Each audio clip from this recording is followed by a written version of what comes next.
ทุกคนดูนะเอาเข้าไปเอาเลยออกมาสุดๆเลยซัดแห้งๆรถดูนะเนี่ยเศร้าแล้ว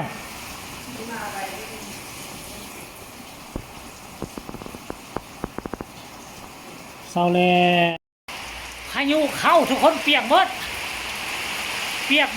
พายุเข้าไปงานวัดว่าบางกี้นี่นะกำลังตีคู่ที่3ปีมวยน่ะงานวัดปีมวยคู่ที่3คู่ที่4กำลังขึ้นว่าลมมาพัดเอาเต้นเอาโต๊ะเขาขึ้นไปเลยเขาก็หนีมาเฮือนนี่หากันชิมาฮอดเฮือนนี่เปียกหมดละทัวนี่นะโอ้ยเบิ่งพักค่อยมักแตงไปเลยเนาะอ๋อคุณน่ะทุกคนโอ้คุณน่ะโอ้แม่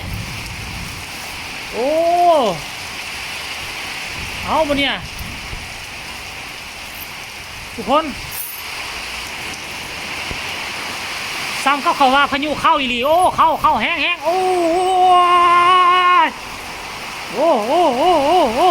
ถูกไหม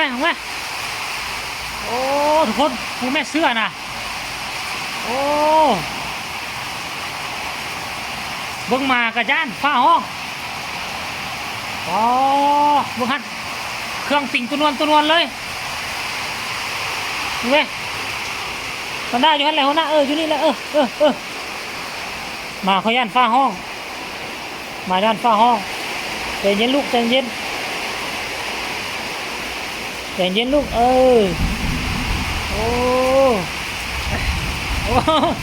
มากระยาเขาจะคลองมันเบิ่งแม่ทุกคนเลย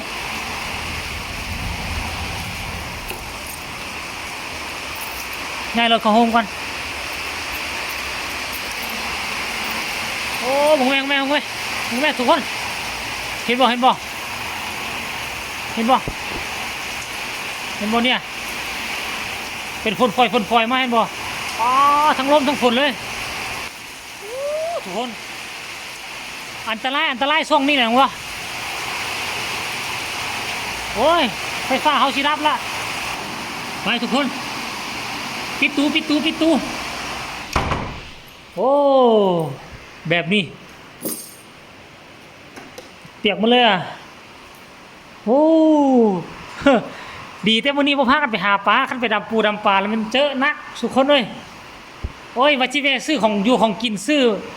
มักตอกกับบริซื้อซ้ำนะฝนตกแรงกันเนาะเอาไปซ้ำนี่แหละทุกคน